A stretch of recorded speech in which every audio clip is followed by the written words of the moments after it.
এই শোনো না, আমাদের অন্ধবিশ্বাস চ্যানেলটি যারা এখনো সাবস্ক্রাইব করেননি প্লিজ সাবস্ক্রাইব করে দাও।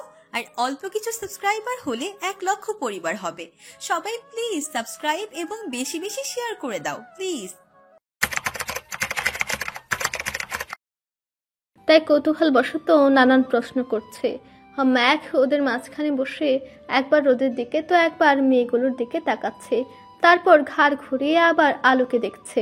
মেয়েগুলোর হাব ভাব বুঝতে পেরে রোদ উঠে আলোর থেকে দাম জেনে অকপটে মেয়েগুলোকে বলল, আপনারা কি সত্যি কিছু নেবেন? নিলে বলুন, আমি নিজে আপনাদের সেগুলো দিচ্ছি। আর না নিলে ওই যে ওটা চলে যাওয়ার রাস্তা। রোদের মৃদু হাসি মিশ্রিত ঝাঁঝালো কণ্ঠ শুনে মেয়েগুলো একে অপরের দিকে তাকালো। তারপর একটা করে জিনিস পছন্দ করে রোদকে দাম জিজ্ঞেস করতে লাগলো। রোদ মৃদু স্বরে আলোর থেকে দাম জেনে মেয়েগুলোকে জানালো। মেয়েগুলো তাদের পছন্দ মতো আরো জিনিস দেখতে লাগলো। আর আলো রোদের দিকে ড্যাব ড্যাব করে তাকিয়ে আছে। সে যে দাম বলছে রোদ তার চেয়ে 50 টাকা বেশি বলছে। এর মধ্যে একটা মেয়ে ওর হাতে নীল কাচের চড়ে পড়তে পড়তে রোদের ফোন নাম্বার চাইলো। রোদ কথাটা শুনে আর প্রত্যুত্তরে মুচকি হেসে বলল, এই থামি দুটো দেখতে খুব সুন্দর, আপনি চাইলে নিতে পারেন। রোদের এমন উত্তর মেয়েটা মোটেও আশা করেনি। সে বুঝলো রোদ খুব চতুর বটে, এই জন্য কথা শুনে ওইভাবে এড়িয়ে গেল। মেয়েগুলো প্রায় 12 থেকে 14 জনের মতো ছিল। তোর মধ্যেও কয়েকজন গায়ে পড়া হলেও বাকিরা যথেষ্ট ভদ্র ছিল। ওরা সবাই নিজেদের পছন্দসই কিছু না কিছু কিনলো, তারপর দাম মিটিয়ে একে একে স্থান ত্যাগ করলো। ওদের দেখে আরো কয়েকজন এসে দোকানে ভিড় করলো। রোদ নিজে তাদেরও পছন্দসই জিনিসগুলো দিল। এতটুকু সময়ের মধ্যে রোদ 4,227 টাকা বিক্রি করলো। বৃষ্টির কারণে কয়েকদিন ধরে আলুর দোকানে একদমই বিক্রি হয়নি। পর্যটকরাও বৃষ্টির কারণে পাহাড়ে ঘুরতে আসেনি, আর ওদের দোকানগুলোই চলে পর্যটকদের কেন্দ্র করে। আজ এতগুলো টাকা বিক্রি হতে দেখে আলোর মুখটা খুশিতে চকচক করে উঠল। রোদ টাকাগুলো আলোর দিকে বাড়িয়ে দিল। সে আলোকে তখন চাইলেও সাহায্য করতে পারেনি, তাই এখন এভাবে সাহায্য করলো। আর কাস্টমারকে তেল না মারলে দোকানে বিক্রি হয় না। সে তেল না মারলেও মেয়েগুলোর কৌতূহলবশত ওর সঙ্গে কথা বলাটাকে কাজে লাগালো। অন্য সময় হলে অনেক আগে এখান থেকে উঠে চলে যেত, শুধু আলোর জন্য এতটুকু করলো। তাছাড়া আলো এই অবধি ওদের জন্য অনেক সাহায্য করেছে। ওর জন্য কিছু করতে পারলে ওর নিজেরও ভালো লাগবে। তবে আলো বেশ বুঝেছে রোদ যথেষ্ট বুদ্ধিমান এবং চালাক, না হলে কথা দিয়ে মেয়েগুলোকে এত সহজে কাবু করে এত টাকা বিক্রি করতে পারতো না। যদিও এখান থেকেও আলো রোদের নিরহংকারের পরিচয় পেয়েছে, তাছাড়া রোদের বেশভূষা উচ্চমানের হলেও ওরা বেশ মিশুক। আলোর মুখে মিষ্টি হাসি দেখে রোদ একবার তাকে দৃষ্টি সরিয়ে নিল। ওর ভাষ্যমতে মেয়ে মানে মায়াবিনী। কখন না জানি এই মেয়ে ওকে কঠিন মায়াতে জড়িয়ে ফেলে, আর সে কারো মায়াতে জড়াতে ইচ্ছুক নয়। এভাবেই তো বেশ আছে। আচানক আলোকে জিনিসপত্র গুছিয়ে দোকান বন্ধ করতে দেখে রোদ ভ্রু কুচকে বলল, এখনই দোকান বন্ধ করছো কেন? সারাদিনে তো আরো বিক্রি হতে পারে। রোদের কথা শুনে আলো ঘাড় ঘুরে তাকে মৃদু স্বরে বলল, আপাতত আমার লাগবে না, এই টাকাতে আমাদের অনেক দিন চলে যাবে। আল্লাহর রহমতের ওসিলায় আজ আপনারা আমার সৌভাগ্য নিয়ে এসেছেন, তাই হয়তো এত টাকা বিক্রি হলো। আর এখন আমি অনেক অনেক খুশি, তাই দাদিমাকে এই কথাটা জানাতে তাড়াতাড়ি বাড়ি চলে যাচ্ছি। রোদ ওর এই কথার জবাবে আর কিছু বলল না। মাত্র 4,000 টাকা বিক্রি হওয়াতে আলো কত খুশি। ওর তৃপ্তির হাসিতে মুখে আলাদা এক সৌন্দর্য ফুটে উঠেছে। অথচ রোদের কোটি কোটি টাকা লাভ করেও হাসতে ইচ্ছে করে না। আলোর মতো খুশি রোদের মনে কখনোই জাগেনি। শুধু মনে হয়েছে সে কষ্ট করেছে তাই প্রাপ্তি মিলেছে। তবে আলোকে হাসতে দেখে রোদের মুখেও হাসি ফুটল, যেটা আলোর আর নজরে পড়ল না। এদিকে আখ খেতে গিয়ে ম্যাখ মুখে গুঁতো খেয়ে বসে আছে। ওর দাঁতের গোড়া থেকে রক্ত বের হচ্ছে। রোদ কিছু বলার আগে আলো পানি এনে ম্যাখকে কুলি করালো। অনেক টাকা বিক্রি হলো, আর ম্যাখরা কালকে চলে যাবে, আর হয়তো চাইলেও আর দেখা হবে না। তাই আলো আজ দুপুরে ওদের নিমন্ত্রণ করলো। রোদকে কিছু বলতে না দিয়ে ম্যাখ লাফিয়ে উঠে রাজি হয়ে গেল। এই ব্যাপারটা রোদের কাছে দৃষ্টিকটু লাগলো। মেয়েটা এই পর্যন্ত ওদের জন্য অনেক করেছে, তাই সে আর আলোর কষ্ট বাড়াতে চাচ্ছে না। তাছাড়া রোদ সেদিন দেখেছে ওদের খেতে দেওয়ার সময় আলোর মুখের সংকোচ ভাবটা। আলো সেদিন ওদের খেতে দিতে লজ্জা পাচ্ছিল। রোদ ব্যাপারটা অতি সহজে বুঝেছিল, তাই সে আর মেয়েটাকে লজ্জায় ফেলতে চাচ্ছে না। আর এই ব্যাপারটা রোদ আলোকে বুঝতে না দিয়ে বলল, আজ না, পরবর্তীতে যখন আসবো তখন তোমার নিমন্ত্রণ রক্ষা করব। আকাশের অবস্থাও ভালো না, এখন আমাদের ফিরতে হবে। এটা শুনে আলোর হাস্যোজ্জ্বল মুখটা নিমিষে মলিন হয়ে গেল। সেদিনের খাবার রোদের পছন্দ হয়নি, তাই হয়তো রোদ আর যেতে চাচ্ছে না। এ কথা ভেবে আলো লজ্জায় মাথা নিচু করে নিল। রোদের কথা শুনে সে জোর করার সাহসও পেল না, আর জোর করার অধিকারও ওর নেই। আলো মেঘের দিকে একবার তাকিয়ে জোরপূর্বক হেসে সামনে পা বাড়ালো। আলোর মলিন মুখ দেখে মেঘ রেগে রোদের দিকে আর তাকালো না, বরং রোদের হাত থেকে ছাড়া পাওয়ার জন্য মোড়ামুড়ি করতে লাগলো। আলো আশা নিয়ে আর একবার পেছনে তাকিয়ে দীর্ঘশ্বাস ফেলে এগিয়ে গেল। রোদেরও কেন জানি ওর মলিন মুখ দেখে খুব খারাপ লাগছে, তাই মেঘের দিকে একবার তাকিয়ে আলোকে পিছু ডেকে বলল, না বলেছি বিধায় একাই চলে যাচ্ছ, আমাদের কি আর সঙ্গে নেওয়া যায় না? এই কথা শুনে আলো থমকে দাঁড়িয়ে রোদের দিকে তাকিয়ে অবিশ্বাসের সুরে বলল, আপনারা যাবেন? চলো। ম্যাক্স ততক্ষণে দৌড়ে গিয়ে আলোর আঙ্গুল ধরে সামনে হাঁটা ধরেছে, আর রোদ ফলের ঝুড়ি নিয়ে ওদের পেছনে হাঁটছে। আলোর মুখে পুনরায় হাসি ফুটেছে। এই মেয়েটার মায়াবী মুখটাতে মিষ্টি হাসি বেশ মানায়, মলিন মুখটা ওর জন্য বড্ড বেমানান। তাই রোদ চাইলেও পারল না মেয়েটার মুখের হাসি কেড়ে নিতে।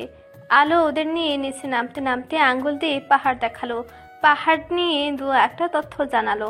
মাথার উপরে স্বচ্ছ নীল আকাশে ভেসে যাচ্ছে সারি সারি মেঘের ভেলা। কয়েকটা নাম না জানা পাখি উড়ে যাচ্ছে তাদের নিজ গন্তব্যে। পাহাড়ের মাটিতে জন্মেছে অসংখ্য গাছপালা। এই অদূরে পাহাড়ের দিকে তাকালে মনে হচ্ছে পাহাড়ের মাথা দিয়ে ধোঁয়া বের হচ্ছে। মেঘ পাহাড়ের মাথায় ধোঁয়া দেখে মুখে হাত দিয়ে ফিক করে হেসে দিল। আলো ওর হাসির কারণ না বুঝলে ওর ঠিকই বুঝলো, দুষ্টুটার মাথায় সবসময় দুষ্ট বুদ্ধি ঘুরে। আশেপাশের গাছ থেকে বুনো পাখির কিচিরমিচির ডাক শোনা যাচ্ছে। গল্প করতে করতে আলো ওদের নিয়ে বাড়িতে প্রবেশ করলো। দাদিমা এখন বাড়িতে নেই, হয়তো মনের মায়ের কাছে গিয়ে বসে আছে। আলো মেঘ আর রোদকে মাদুর পেতে বসতে দিল। রোদ বসে পুরো বাড়িটায় একবার চোখ বুলিয়ে নিল। সেদিনও সে খেয়াল করেছে আলোর বাড়িটা ছোট হলেও পরিষ্কার পরিচ্ছন্ন। দাদিমার রুমের পাশে একটা তাঁত রাখা, এটা দিয়ে আলো কাপড় বুনে। আলো ওর বাড়ির বিপরীত পাশে গিয়ে বেশ কয়েকটা কমলা ছিঁড়ে আনলো। সেখানে সে লাগিয়েছিল কমলার গাছগুলো। ছোট সাইজের কমলা হলেও খেতে খুব মিষ্টি।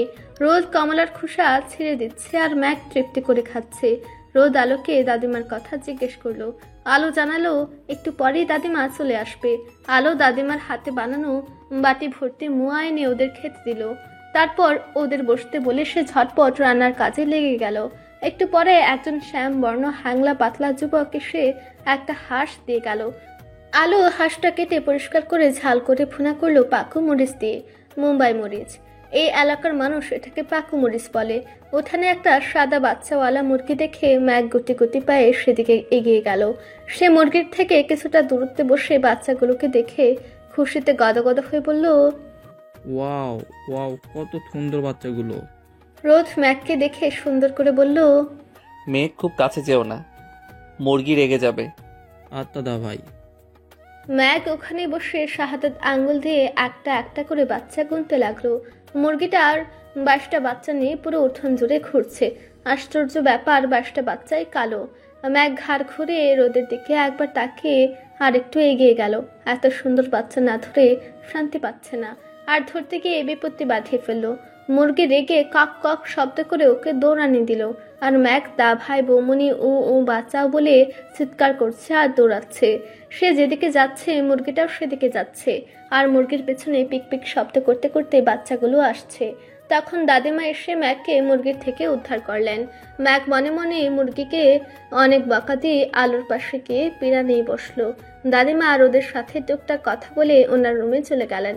ম্যাক আলোর পাশে বসে সমানে বকবক করছে আর মুয়া খাচ্ছে। আলো খুদের ভাত, বুনো হাঁসের মাংস, মাছ ভাজা, শাক পাতা আর আমড়ার চাটনি রান্না করছে। ম্যাঘের হঠাৎ চোখ গেল আদরে বেঁধে রাখা একটা মানুষের দিকে। সে আবার উঠে ওইদিকে হাঁটা ধরল। রোদ এক মনে ফোন স্ক্রল করছিল, আর আলো রান্নায় ব্যস্ততায় রোদের কাছে যাচ্ছে ভেবে আর খেয়াল করলো না। ম্যাক কৌতূহলবশত গুটি গুটি পায়ে ওই মানুষটার সামনে গিয়ে দাঁড়িয়ে বলল, কি হয়েছে? তোমার মুখে এত রক্ত কেন? কে মেরেছে? খুব কষ্ট হচ্ছে তোমার? হঠাৎ বাচ্চা কণ্ঠ শুনে মকবুল ধীরে ধীরে ওর চোখ দুটি খুলল।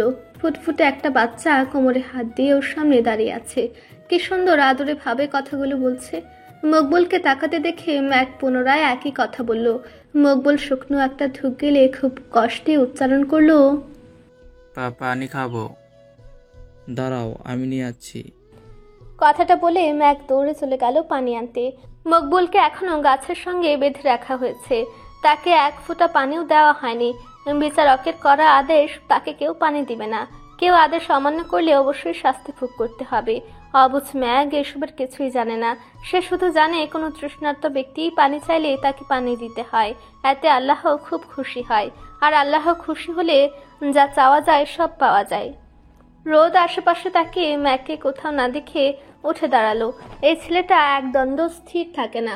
বাসাতে যেমন চঞ্চল, বাইরেও তেমন। রোদ বিরক্ত নিয়ে ম্যাককে খুঁজতে সামনের দিকে পা বাড়ালো। ম্যাক হাঁটু গেড়ে বসে আলোর রুমে রাখা মাটির কলস থেকে পানি ঢালছে। তাড়াহুড়ো করে পানি ঢালতে গিয়ে অনেকখানি পানি মেঝেতে পড়ে গেল। ম্যাক দ্রুত উঠে পাপোশ দিয়ে পানিটুকু ঢেকে দিল, যাতে কেউ দেখে বুঝতে না পারে। এই গোপন কাজটা করে ম্যাক দাঁত বের করে হেসে উঠে দাঁড়ালো। তখন রোদ রুমে সে ম্যাককে দেখে ভ্রু কুঁচকে জিজ্ঞেস করলো, পানি কি করবে, খাবে? আর আমাকে না বলে কোথায় গিয়েছিলে? দা ভাই, একটা মানুষ পানি খাবে। কোন মানুষ? ম্যাক পানি হাতে নিয়ে মকবুলের কথাটা রোদকে জানালো। কথাটা শুনে রোদের কপালে ভাঁজ পড়লো। একটা মানুষকে তো আর কেউ এমনি এমনি আটকে রাখেনি, নিশ্চয়ই কোনো কারণ আছে। তাছাড়া এখানকার মানুষগুলো সুবিধার না। আগ বাড়িয়ে কিছু করে বিপদে পড়া যাবে না। যা করতে হবে জেনে বুঝে ভেবে করতে হবে। তাছাড়া ওদের একটা ভুল পদক্ষেপে আলোরা বিপদের সম্মুখীন হতে পারে, আর এটা সে কখনোই চায় না। রোদ কিছু একটা ভেবে আলোকে মৃদু স্বরে ডাকলো। আলো রোদের ডাক শুনে চুলার আঁচ কমিয়ে ওদের কাছে এসে দাঁড়ালো। রোদ তখন দুই পকেটে হাত গুজে আকপটে জিজ্ঞেস করলো, ওই ছেলেটাকে বেঁধে রাখা হয়েছে কেন?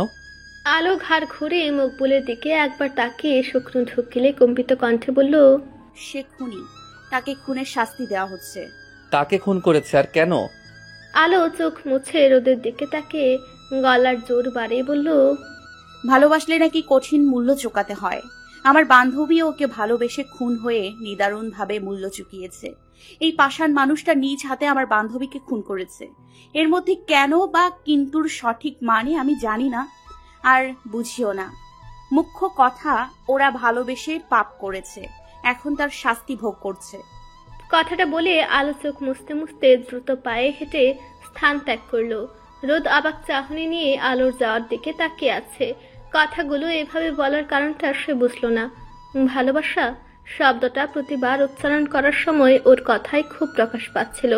ঘৃণা মিশ্রিত কণ্ঠে শব্দটা উচ্চারণ করে ওর চোখ দুটো রাগে দপদপ করছিল।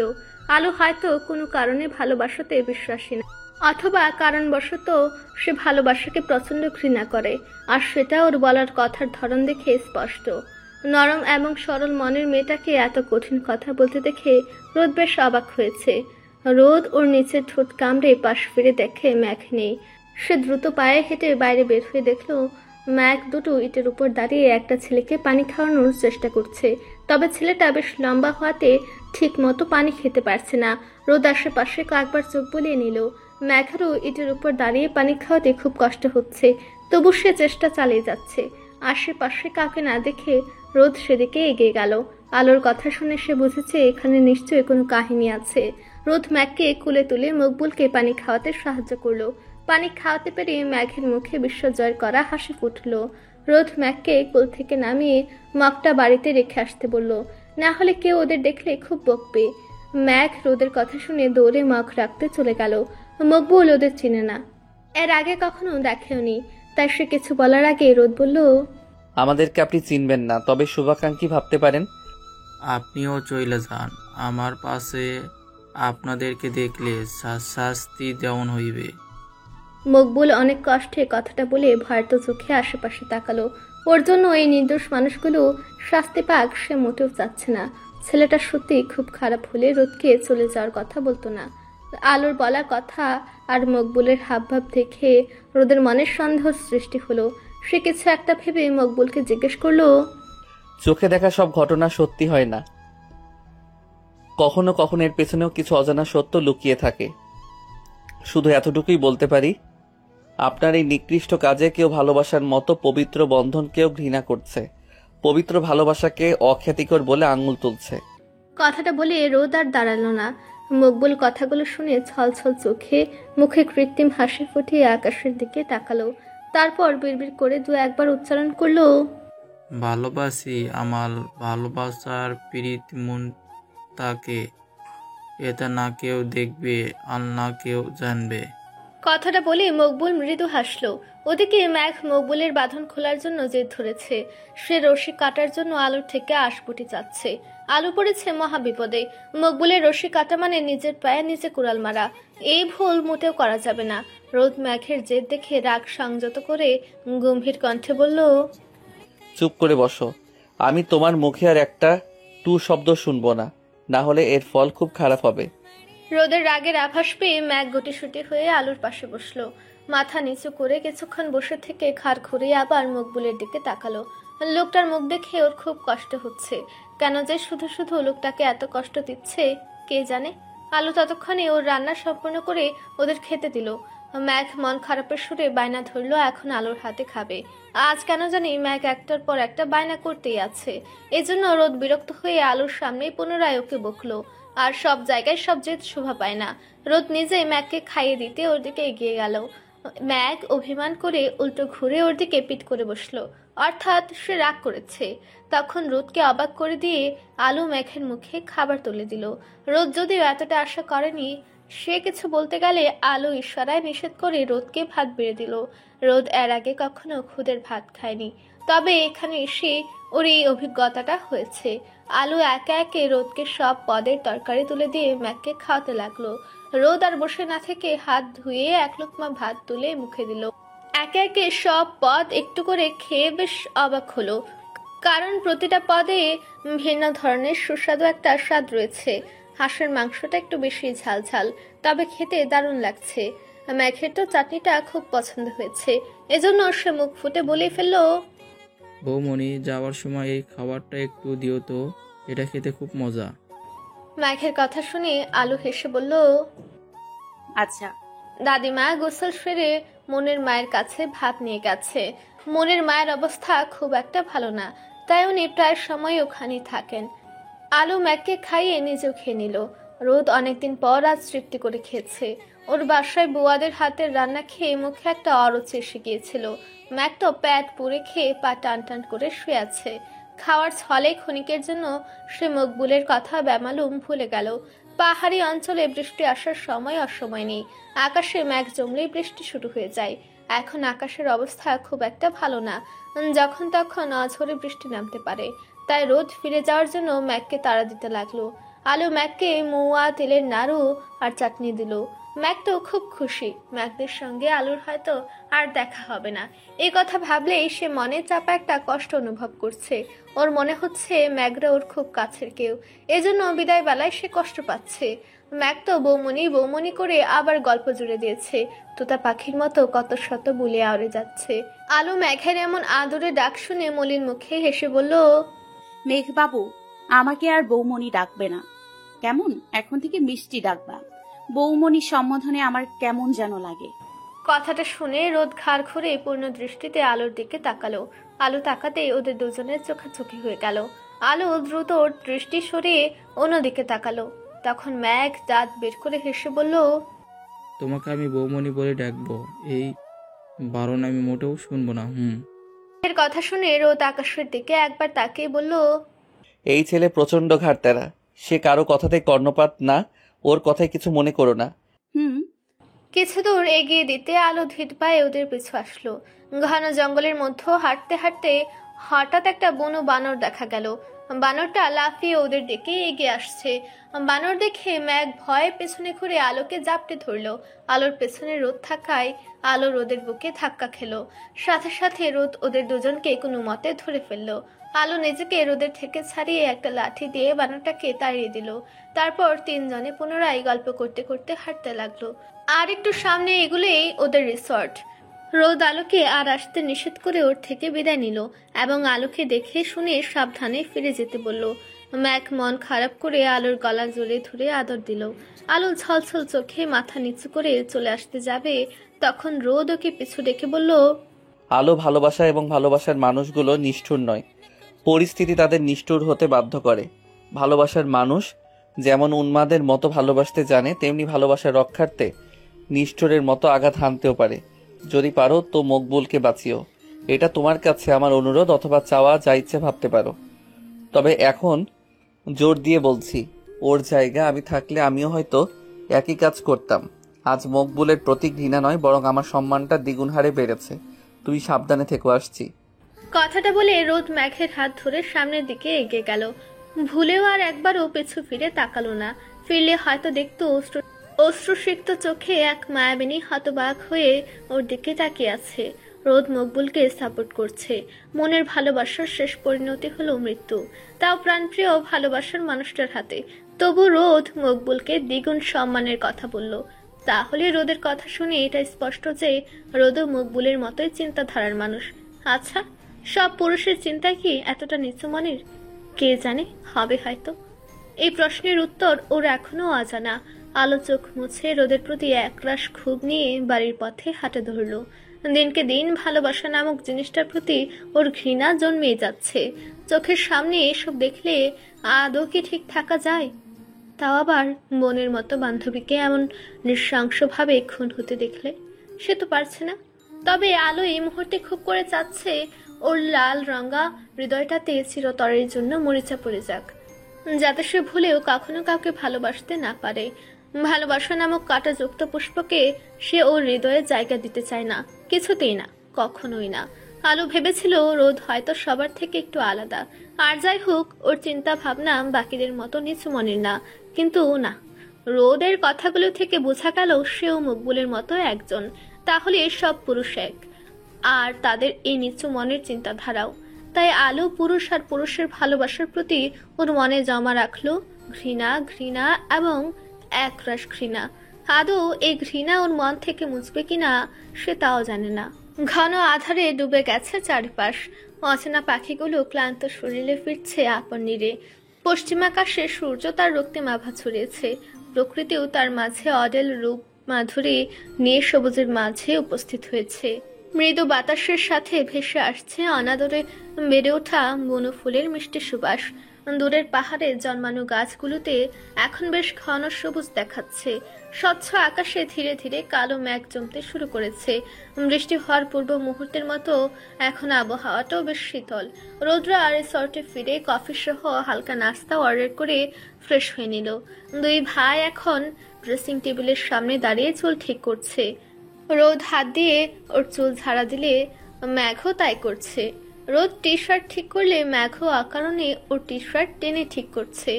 ম্যাঘের কাণ্ড দেখে রোদ মৃদু হেসে বলল, কিছু বলবে? বৌমণিকে আমাদের সঙ্গে নিয়ে চলো। কেন? ম্যাঘ এই প্রশ্নের উত্তর খুঁজে না পেয়ে মাথা নিচু করে দাঁত দিয়ে নখ কাটতে লাগলো। আলোকে ছেড়ে যেতে ওর খুব কষ্ট হচ্ছে।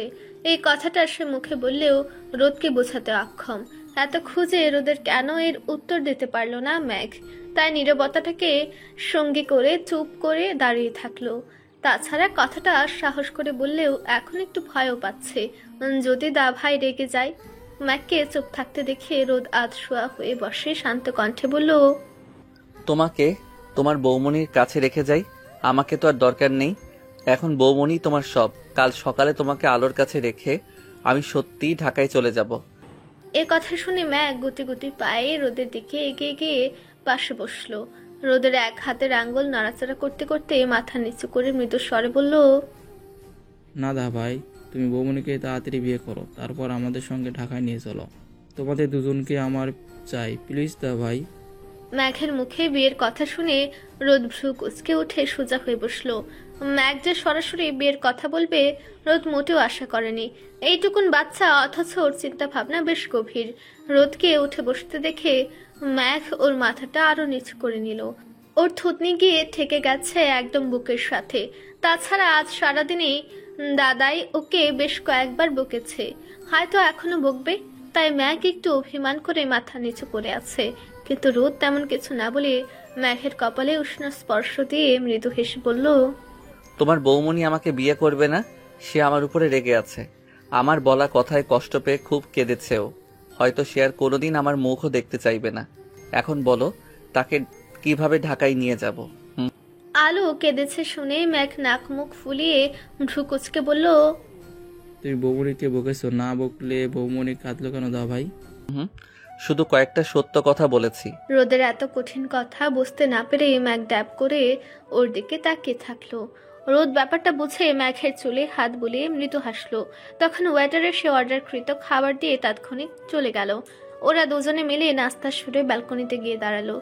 বাইরে ঝড়ো বাতাস বইছে, সেই সাথে আকাশ কাঁপে, মেঘ গর্জন তুলেছে।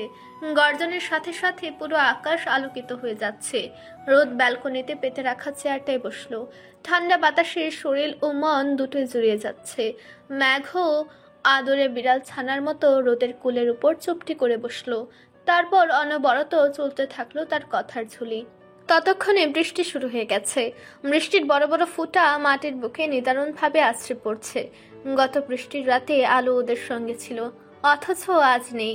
রোদ ম্যাককে কোলে নিয়ে রুমের জানালার থায় আটকাতে গেল। ম্যাক ওকে নিষেধ করে বৃষ্টির পানিতে হাত ভিজিয়ে খিলখিল করে হেসে উঠল। বৃষ্টির ফোঁটা হাতে পড়লে নাকি ওর কাতুকুতু লাগছে। ম্যাক রোদের হাতটাও টেনে জোর করে ভিজিয়ে দিয়ে হাসতে লাগলো।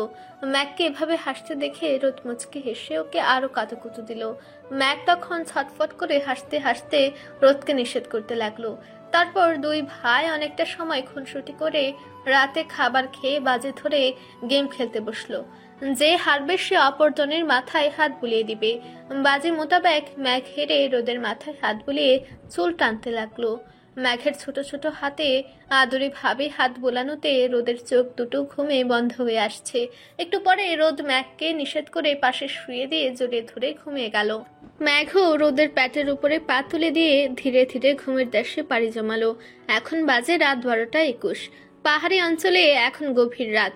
এখানে শহরে পিচ ঢালা রাস্তার মতো ঝকঝকে লাইটের ঝলকানি নেই।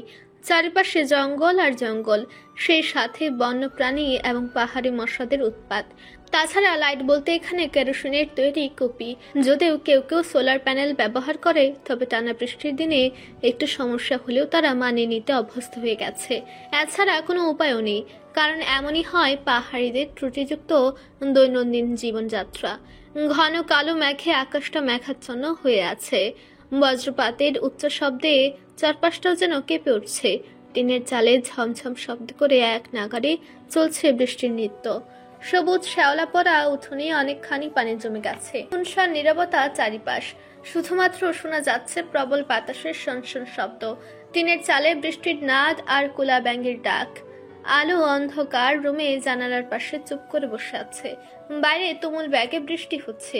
ঘন জঙ্গলে বৃষ্টির রাত আরো অন্ধকার রূপ ধারণ করেছে। মকবুল এই বৃষ্টির মধ্যে গাছে হেলান দিয়ে আকাশের দিকে তাকিয়ে দাঁড়িয়ে আছে। ভেজা শরীর আর ঠান্ডা বাতাস ওর পুরো শরীর হিম হয়ে যাওয়ার উপক্রম। আলো জানালা দিয়ে ওর করুণ অবস্থা দেখে মুখে হাত দিয়ে ফুপিয়ে কাঁদতে লাগলো। একটা মানুষের এত কষ্ট সচক্ষে দেখা যায় না। প্রায় 4 ঘন্টা ধরে টানা বৃষ্টি হচ্ছে, আর মকবুল বৃষ্টির মধ্যেও সেভাবেই দাঁড়িয়ে আছে। ওকে পাহারা দেওয়ার লোক দুটো বৃষ্টির কারণে অনেক আগে চলে গেছে। কাঁদতে কাঁদতে আলোর হঠাৎ রোদের কথাগুলো মস্তিষ্কে নাড়া দিয়ে উঠলো। সে রাগের বশে রোদের কথাগুলো একবারও ভেবেও দেখেনি। রোদ হঠাৎ মকবুলকে বাঁচাতে বলল কেন? আর মকবুলের জায়গায় সে থাকলে একই কাজ করতো, এই কথাই বা কেন বলল? তাহলে কি রোদের সঙ্গে মকবুলের কথা হয়েছে? কি কথা হয়েছে? আর কথা না হলে রোদ জোর গলায় ওকে কথাগুলো বলল কেন? এই প্রশ্নগুলো ইতিমধ্যে আলোর পুরো মস্তিষ্কে কিলবিল করতে লাগলো। রোদরা কাল চলে যাবে, ওর দেখা সে চাইলেও আর পাবে না। এখন এসব প্রশ্নের উত্তর কেবল মকবুলই দিতে পারবে। দিনের বেলায় মকবুলের সাথে সে কথা বলতে পারবে না। তাছাড়া কালকে মকবুলের হাত কাটা হবে, তাহলে এখনই মোক্ষম সময়। আলো শরীরে ওড়না জড়িয়ে রান্নাঘর থেকে কিছু একটা নিয়ে বৃষ্টির মধ্যে বেরিয়ে পড়লো। এই উত্তরগুলো ওর জানা চাই, না হলে সে কিছুতে শান্তি পাচ্ছে না, আর পাবেও না। আলো সতর্কতার সাথে আশেপাশে চোখ বুলিয়ে ধীর পায়ে মকবুলের সামনে গিয়ে দাঁড়ালো। সামনে কারো উপস্থিতি টের পেয়ে মকবুল চোখ মেলে আলোকে দেখে কম্পিত কণ্ঠে বলল, আল্লাহ বউ, আমি জানতাম তুমি আসবা। আসতে দেরি করলা কেন? আমি ভাবছিলাম তুমি লুকাইয়া আমালে একটু খেতে দিবা, কিন্তু না, তুমিও আমালে না খাওয়াই রাখলা আলো বউ। এ কথা শুনে আলো অন্যদিকে তাকিয়ে ফুপে ফুপে কাঁদতে লাগলো। মনের কথায় মকবুল ওর বড় হয়ে ওকে আলুবু ডাকে। আলো হাতের বাটি থেকে ভাত বের করে কাপা হাতে ওর মুখের সামনে ধরলো। প্রচন্ড ক্ষুধার্ত মকবুল করুণ চোখে আলোর দিকে একবার তাকিয়ে মাথা নিচু করে নিল। আলো ব্যাপারটা বুঝে বৃষ্টিতে ভিজে জবজবে হয়ে মকবুলকে নিজে খাইয়ে দিতে লাগলো। আজ বিবেকের কাছে হার মেনে সে এসেছে ওর বান্ধবীর খুনিকে খাওয়াতে। মকবুলকে খাইয়ে আলো খুব শান্ত কণ্ঠে বলল, নিয়মিত ভালোবাসার গল্প শুনতে এবং পড়তে আমাদের অন্ধবিশ্বাস চ্যানেলটি সাবস্ক্রাইব করে পাশে থাকা বেল আইকনটি ক্লিক করুন। ধন্যবাদ সবাইকে।